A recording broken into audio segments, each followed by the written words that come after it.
The dim glow of flickering neon lights danced on the windows of a weathered tavern named Harold's Place, tucked just off a quiet stretch of Route 88 in Tennessee. Logan's old sedan came to a halt in the gravel lot, the car as worn as the road he'd been traveling for hours. Harold's Place wasn't much, just a gathering spot for locals and the occasional traveler seeking solace or a stiff drink after a long day. Logan, recently returned home after his last military tour, craved nothing more than a moment of peace.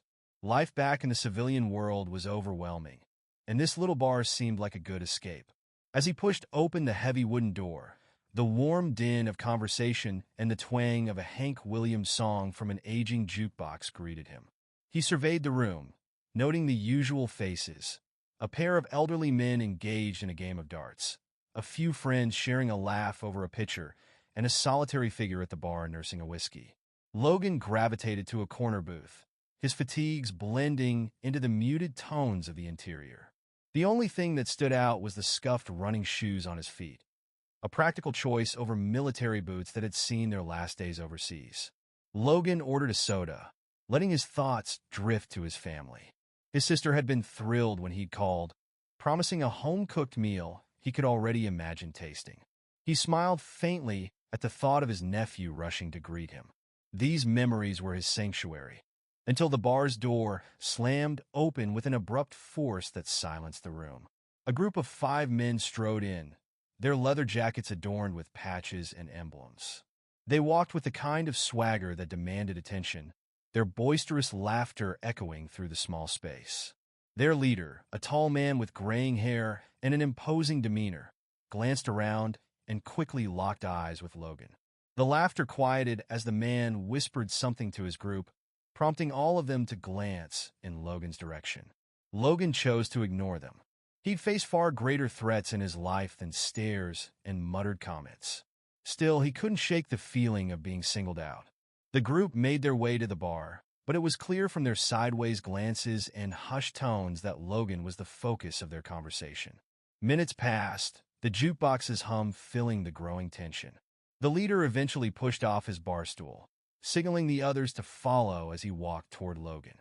His steps were deliberate, heavy on the wooden floorboards. Stopping at Logan's table, the man smirked. "Nice outfit," he said, his tone dripping with mockery. "Where'd you pick that up?" "Army surplus." Logan looked up, his calm demeanor unwavering. "No," he replied simply. "It's mine." The man leaned forward, his grin widening. "Yours, huh? Funny. Don't see many soldiers wearing sneakers. You sure you're not just playing dress-up for attention?" Logan's jaw tightened, but he kept his tone measured. "Not here for attention. Just a quiet drink." The group behind the leader snickered, one of them adding, "Maybe he thinks he's a war hero or something. But he doesn't even know how to hold a rifle." Logan's gaze stayed on the leader, his voice steady. "You don't know me, and I don't owe you an explanation." That answer didn't sit well. The leader's smirk faltered, replaced by a glare. "You think you're better than us? Wearing that uniform like you've earned it? Prove it. Show us your tags, or admit you're a fraud." Logan exhaled slowly, setting his drink down. "I don't carry them to prove anything to strangers," he said, his tone firm. "Especially not to people looking for a fight." The tension in the room thickened as the leader slammed a hand on the table. "You're calling me a liar?" he growled, his voice rising. The other patrons watched uneasily, the bartender visibly tense. Logan leaned back in his seat, his body relaxed but his instincts sharp. "I'm saying, walk away before this goes somewhere you'll regret." The leader wasn't backing down. With a sneer, he reached out, aiming to grab Logan by the collar. But Logan moved before the hand could land, sidestepping the grab and locking the man's wrist in a firm grip. In one swift motion, he twisted the arm behind the man's back, forcing him to stumble forward. A sharp yelp escaped the leader's lips as Logan pinned him against the table. Gasps rippled through the bar, the leader's gang frozen in place, unsure whether to step in or back away. "Enough," Logan said evenly, his voice carrying an authority that silenced the room. "I've seen more fights than you can imagine, and this isn't one you want to start." One of the men from the group held up his hands nervously. "Hey, we don't want trouble. Let him go, man." Logan eased his grip, stepping back as the leader straightened, rubbing his arm and glaring. "You're lucky I don't take this further," the man muttered. "No," Logan replied coldly. "You're the lucky one." The bar stayed silent as the group retreated to their seats, their bravado now replaced with quiet unease. Logan returned to his booth, his calm exterior belying the adrenaline that still coursed through his veins. The jukebox resumed its song, and the room's chatter slowly picked back up, but the leader's glare lingered. For Logan, the moment had passed. He sipped his soda, his thoughts already returning to the family he couldn't wait to see. Logan's eyes fixed on the man pinned to the table. "You all saw it," he said calmly, his voice cutting through the tense silence in the bar. "He came at me. If you wanted to walk away without more pain, tell him to cool off first." The bartender, who had been watching the scene unfold with a phone clutched tightly in hand, finally broke his silence. "You all need to clear out before things get worse," he said, his voice carrying the authority of someone who'd seen his fair share of bar fights. The leader of the group, who one of his companions had called Mitch, gritted his teeth and growled, "Call the cops. This guy just assaulted me, wearing that fake uniform, thinking he's somebody. I want him locked up." Logan slowly released Mitch's arm, giving him a controlled shove that sent him stumbling backward. Mitch clutched his wrist, his face red with humiliation and anger. "You're going to regret this," he spat, glaring at Logan. His crew rallied behind him, muttering encouragement, and one of them, a wiry man with a nervous energy, pulled out his phone and dialed. "Yeah, we got a guy here," the man said loudly, making sure everyone could hear. "Impersonating a soldier and assaulting my friend. You need to get down here." Logan stood motionless, his posture steady, his expression calm. Inside, his mind raced, measuring each word, each potential move. He knew how fragile the situation was, how quickly things could spiral. His reputation, his service, everything he'd fought for, was now on trial in a room full of strangers. But Logan also knew the truth was on his side. Low murmurs rippled through the bar, the patrons exchanging uneasy glances. Some watched with a mix of concern and curiosity, while others seemed quietly impressed by how Logan had handled the group. Still, no one stepped forward to challenge Mitch or defend Logan outright. The distant wail of sirens broke through the tension, growing louder as red and blue lights flashed across the windows. The chatter died down as two officers entered the bar, their presence commanding immediate attention. One was a tall man with a no-nonsense demeanor, the other a woman with sharp eyes that swept the room, assessing everything at a glance. "We received a report of an altercation," the male officer said, his voice steady. "Someone want to tell us what happened?" Mitch wasted no time stepping forward, his voice full of righteous indignation. "That guy," he barked, pointing at Logan. "He assaulted me. And look at him, wearing that uniform like he's some kind of hero. He's a fake." The officers turned their attention to Logan, who stood by his table, hands at his sides, his demeanor calm but ready. "Is that true?" the male officer asked. Logan shook his head, meeting the officer's gaze. "No, sir," he said. "They confronted me because they didn't believe I'm a real soldier. When this man tried to grab me, I defended myself. That's all." The female officer stepped forward, her tone calm but firm. "Did anyone witness this?" she asked, her eyes moving to the bartender and the other patrons. The bartender nodded, clearing his throat. "I saw it." Mitch here went after him first. "That guy," he gestured at Logan, only reacted to protect himself. "It wasn't an assault." Another voice chimed in, a man near the jukebox who'd been watching everything. "Yeah, that's right.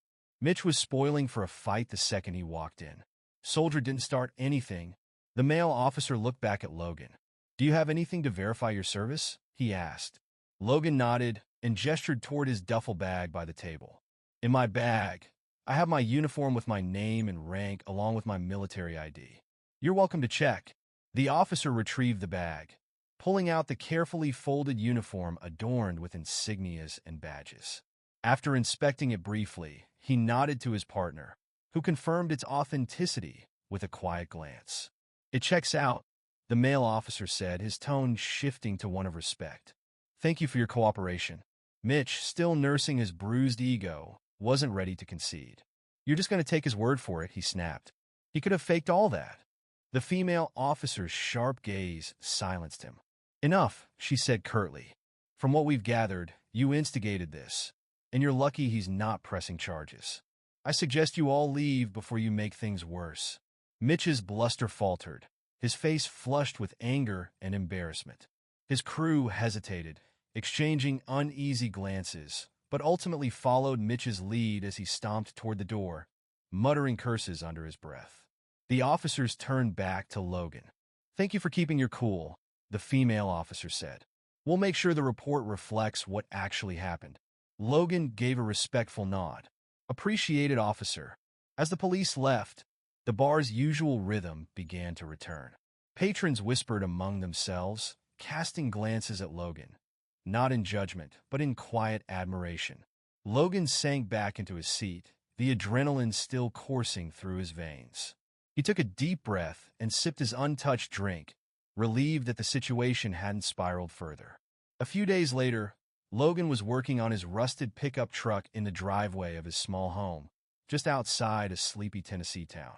The late afternoon sun was warm, casting long shadows as he adjusted a stubborn bolt onto the hood.